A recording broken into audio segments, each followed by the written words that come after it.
आपके आसपास कोई है, अगर उनको जानकारी नहीं है तो उनको भी थोड़ा सहयोग करके सरकार की योजनाओं का लाभ प्रदान कराएं। तो हम लोगों का यही आग्रह है। योजनाएं बहुत हैं, आप देखेंगे कि सरकार की योजनाएं जन्म से लेकर के जन्म से शुरू हो जाती हैं और मृत्यु तक के लिए योजनाएं हैं। उसके लिए शिक्षक बहाली की प्रक्रिया चल रही है। अभी आप देखते होंगे कि 1,75,000 शिक्षकों के लिए परीक्षा हो चुकी है, उसका परिणाम आने वाला है और बाकी फिर से लगभग 75,000 शिक्षकों की बहाली के लिए परीक्षा होने जा रही, विज्ञापन निकलने जा रहा है। इस कमी को भी दूर किया जाएगा ताकि गुणवत्तापूर्ण शिक्षा सभी बच्चों को सरकारी विद्यालयों में उपलब्ध कराया जा सके। पंचायत सरकार विभिन्न पंचायतों में बन रहे हैं, वहां हम लोगों को जो पता है, समस्या जो आ रही है कि पंचायत स्तरीय कर्मी पूरा समय वहां पर नहीं रह रहे हैं, उसका भी हम लोग सुनिश्चित कराएंगे और वहां भी लोक सेवा केंद्र स्थापित करने का निर्देश प्राप्त है।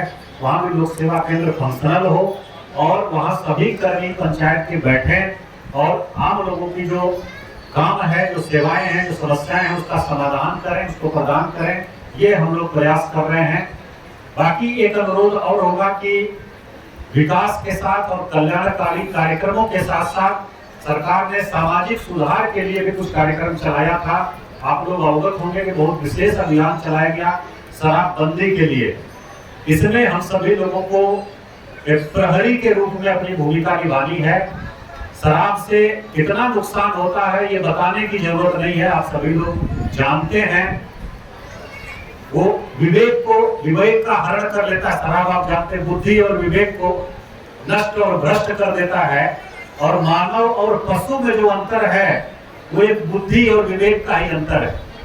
बुद्धि और विवेक माइनस कर दिया जाए, हटा दिया जाए तो आदमी भी पशु के समान हो जाता है, उसकी हरकत भी पशु के समान हो जाती है। तो जो आपकी सबसे बड़ी विशेषता है उसी को जो भ्रष्ट और नष्ट कर देता हो, उसके बारे में और क्या बुराइयां हैं कहने की बताने की जरूरत नहीं है। तो शराबबंदी का निरंतर आप सभी लोगों को अनुसरण करते रहना है, क्योंकि वो जन सहयोग से ही उसका प्रभावी नियंत्रण हो सकता है। कहीं पर आपको लगता है कि कोई कुछ गड़बड़ कर रहा है, उसकी जानकारी जरूर उपलब्ध कराएं हम लोगों को, प्रशासन को, पुलिस को, उत्पाद विभाग को। और उसके लिए कॉल सेंटर भी बना है, वहां भी फोन करके निःशुल्क है, आप सूचना दे सकते हैं जिस पर कार्रवाई होगी। दूसरा जो अभियान था हम लोगों का बाल विवाह के विरोध में और दहेज प्रथा के विरोध में। बाल विवाह के कितने दुष्परिणाम हैं इसको भी बताने की आवश्यकता नहीं है।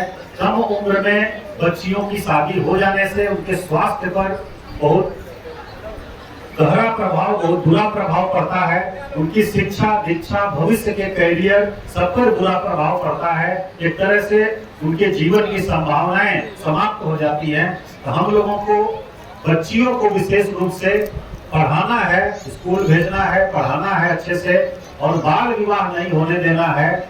और कहीं अगर हम लोगों के आसपास बाल विवाह होता है तो उसका पुरजोर विरोध करना है। अनुमंडल पदाधिकारी बाल विवाह निषेध के लिए नोडल पदाधिकारी होते हैं। सभी थाने में भी इस प्रकार के पदाधिकारी नामित रहते हैं। आप सूचना दे सकते हैं, आपके मुखिया जी भी उसमें एक नोडल पदाधिकारी पंचायत स्तर पर होते हैं। कहीं पर भी बाल विवाह होता है उसका विरोध करना है और उसकी सूचना देना है। दंडनीय अपराध है, उसको रोका जाएगा ताकि लड़के की तरह लड़कियां भी पढ़ लिख सकें, आगे बढ़ सकें और अपना कैरियर बना सकें। तो ये हम लोगों को प्रयास करना है। तीसरा जो अभियान चला था दहेज प्रथा को लेकर के। दहेज प्रथा किसी भी तरह से उचित नहीं है, ये हम सब लोग जानते हैं।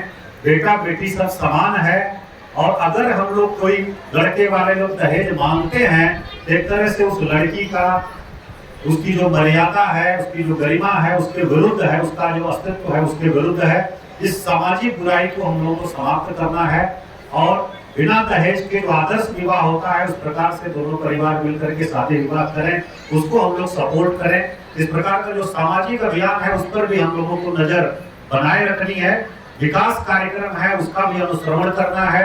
जो कल्याणकारी कार्यक्रम चल रहे हैं उसके बारे में भी जानकारी प्राप्त करके जो भी पात्र लोग हैं उनको जरूर लाभ मिले, वो स्वयं मांग करें या आपके आसपास कोई है अगर उनको जानकारी नहीं है तो उनको भी थोड़ा सहयोग करके सरकार की योजनाओं का लाभ प्रदान कराएं। यही इस कार्यक्रम का उद्देश्य है और हम लोगों का यही आग्रह है। योजनाएं बहुत हैं, आप देखेंगे कि सरकार की योजनाएं जन्म से लेकर के जन्म से शुरू हो जाती हैं और मृत्यु तक के लिए योजनाएं हैं।